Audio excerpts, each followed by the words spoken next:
got quite a few questions on my steering mechanism system that I have. I guess more so some concerns, which I appreciate the concerns, but I want to talk about this a little bit, and I've tried to explain this to a couple people through comments, and it's a little hard to explain. So I want to talk about these joints that I have. I basically have two Ford Ranger factory steering intermediate shafts. Here's one, and then here's the second one.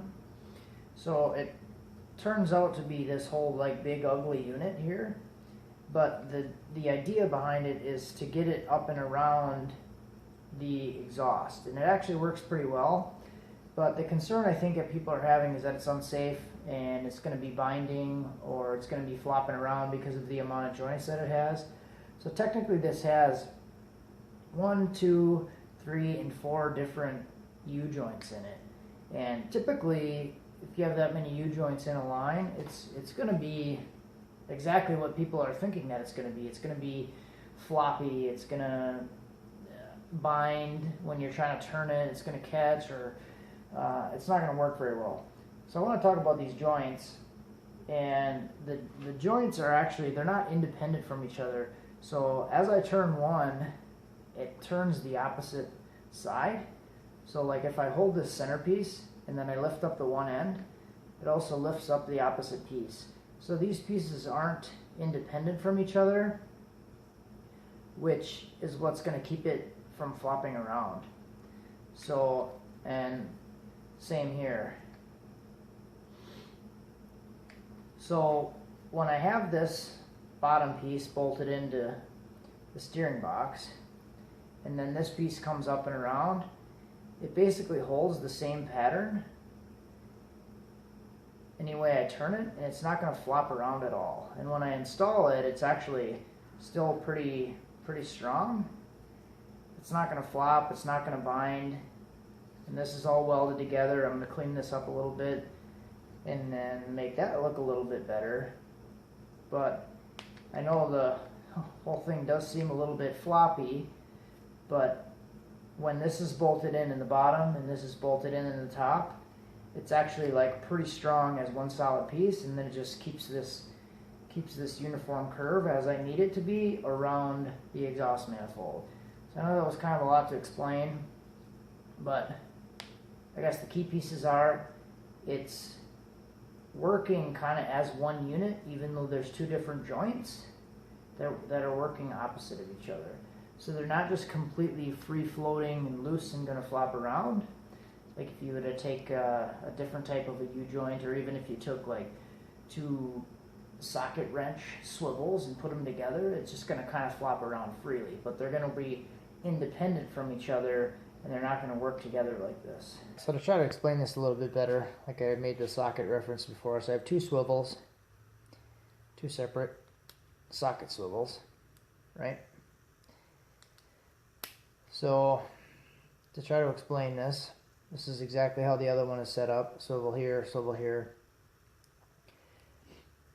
So the problem with these is, like, these are just kind of floppy, and when you bend one, it doesn't reference the other side at all. So these are just completely independent joints to just kind of flop around and do whatever. So this goes this way, this goes this way, and this can actually bend to the point where it binds and it doesn't even turn, because it just kind of like flops around. So if you hold them in the right angle, yeah, they would work. But if you're actually using this to drive and twist and steer, like you'd be putting pressure on this. So like if I hold this side and I grab and twist this one, it just wants to buckle and bend, and it actually binds and it doesn't turn.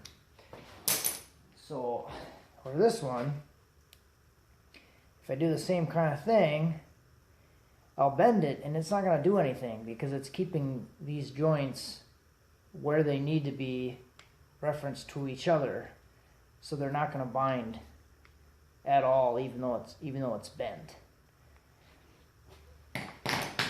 So again, I'll do that with this. I'll hold on to here, and I'll start to turn, and if there's any resistance or any pressure on it, it just buckles. Whoop.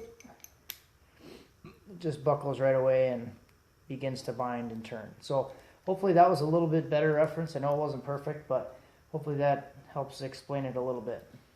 So I'll install this piece now, and I'll show you what I'm talking about a little bit more with it installed, and hopefully this will clear up some of the questions.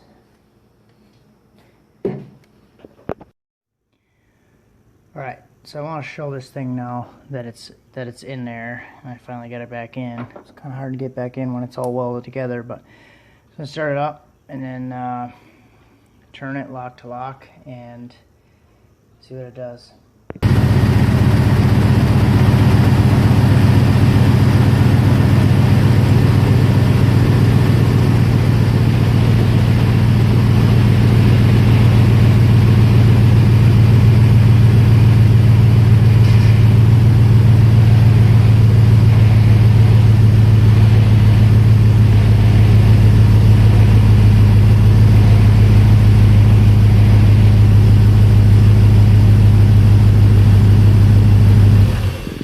So you can see from that it does wobble like a little bit, but I'm not really concerned about it breaking or binding or really affecting the steering at all. I did drive it the other day without power steering at all, and it was pretty much the same thing. So it turns really nice and easy, so there's not a lot of extra force on the joints when I'm trying to turn it.